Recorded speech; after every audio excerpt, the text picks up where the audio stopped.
The carnivore diet, once a niche trend, now a global movement with millions following it religiously. It promises everything from effortless fat loss to curing every disease known to man. But is it really the answer to all your problems? Well, the short answer is no. In this video, I will show you how the truth is manipulated. I will expose all of the lies, and I will tell you why it's being pushed so hard. So let's get into it. But before I tell you why the carnivore diet is a bunch of bollocks, let's get clear on what it actually is. The name is pretty much on the tin. The diet is based around only animal products, so red meat, poultry, organs, fish, eggs, and some dairy products like grass-fed butter and raw milk. That's it. No vegetables, fruits, or grains, and literally zero carbs. You live off protein and fats. The people pushing it claim it can do everything from getting rid of autoimmune disorders, curing your anxiety, boosting your testosterone, and of course, it can magically melt your fat stores away. They claim it's the ancient, primal, real way to eat, and you'll hear many things like plants are toxic and we evolved to eat this way.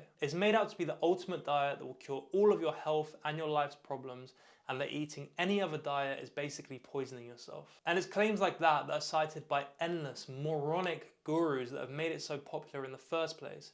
But if it's a bunch of BS, why do people think that it actually works? Well, let's break it down, because there are a few major reasons that people feel so much better when they first start the carnivore diet, but it isn't exclusive to that diet. One of the most regularly reported benefits is that your weight drops really quickly, but what you need to understand is that's not fat, it's water weight. When you cut out carbs, your body flushes out glycogen, and with that comes water. So when people first go on the diet, they see rapid weight loss and they think, oh my God, it's actually magic, I'm really losing all of this fat. But what you're actually losing is just water weight. Secondly, your diet suddenly becomes very restricted. No snacks, no desserts, no processed foods, no high calorie junk. So of course you start to lose fat, but that's not due to the fact you're eating ribeye steak for breakfast. It's due to the fact you're eating less calories, i.e. in a calorie deficit. Thirdly, people cite feeling mental clarity and feeling much better mentally.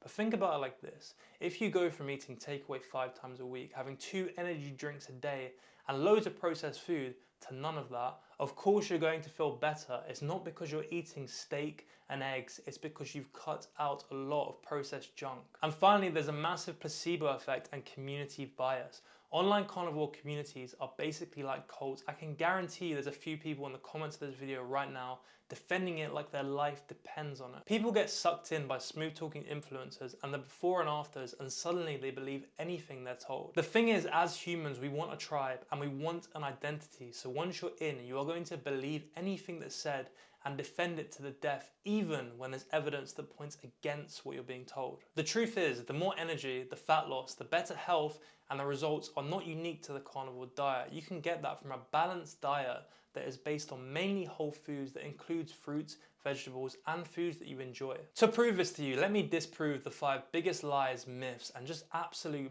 bullshit claims cited by carnivore gurus. First up, and it's an absolute gem, and it's that plants are toxic. This is probably the most popular claim of the carnivore diet. Yes, it's true that plants contain certain damaging compounds like oxalates and lectins, but the idea that you're getting enough of those to damage your body and harm you from eating normal portions of vegetables is absolute insanity. In fact, fun fact, you'd have to eat 4 kilograms of raw spinach to get enough oxalates to actually cause you harm.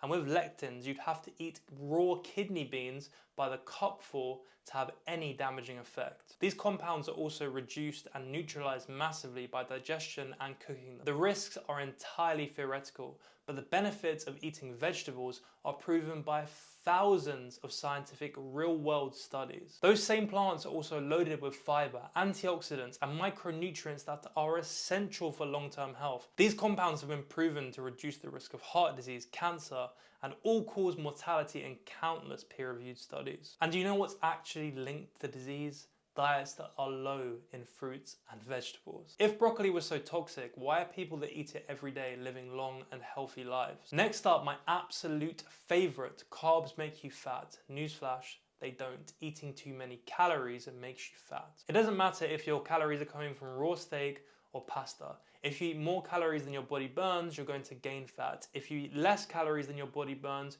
you're going to lose fat as long as you're getting enough protein in. You could eat 300 grams of carbs a day and still lose fat if you're in a calorie deficit. What most people experience when they cut carbs is a big initial drop in water weight, a reduced food variety, so they eat less food overall, i.e. a calorie deficit, and they eat fewer processed snacks, which again leads to fewer calories. So then people that go on the carnivore diet think that carbs are the problem, when in truth you were just eating too much. Rice, potatoes, oats and fruit are not the enemy. In fact, they are some of the most satiating, complex carbs you can eat that help you adhere to your diet massively. Next up, number 3, which Mr. Roydhead himself, the Liver King, made famous, that we evolved to eat like our ancestors and our ancestors only ate meat, except they didn't. There is an overwhelming amount of scientific evidence that points to the fact that humans have always ate varied diets of meat, fish, nuts, fruits, and yes, plants. Our teeth are literally designed for an omnivore diet. Our guts are much longer than the guts of actual carnivorous animals,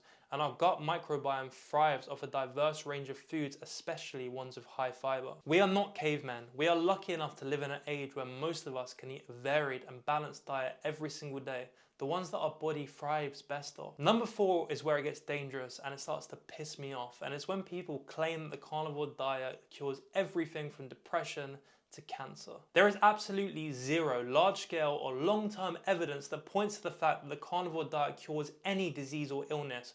What we are actually seeing is people are eating less processed crap and they're eating less calories, so they're losing body fat, and of course they're living happier and healthier lives. But again, that's from a calorie deficit and losing fat, not the carnivore diet. It's incredibly irresponsible and immoral to tell people that all of their health problems are going to go away as long as they only eat liver and bone marrow. In fact, it makes me sick that these gurus will casually spout out all of this bullshit just for a little bit of profit. You're literally playing with people's lives here. And the worst part is, this absolute bullshit stops people from seeking medical help when they actually need it. Look, if you're one of those people, please seek advice from your actual doctor, not one of these idiot gurus online. No matter what the internet tells you, carnivore is not the cure to your disease or illness. The final one is the one that's floating around a lot at the moment. It's probably because all the other bullshit is slowly being disproved, and it's that insulin matters more than calories, because insulin causes your body to store fat, so of course carbs must equal fat gain, right? It's being pushed by another ex-roidhead, Eddie Abu, who suddenly wants to cash in. But let me give it to you straight. Yes, insulin plays a role in fat storage,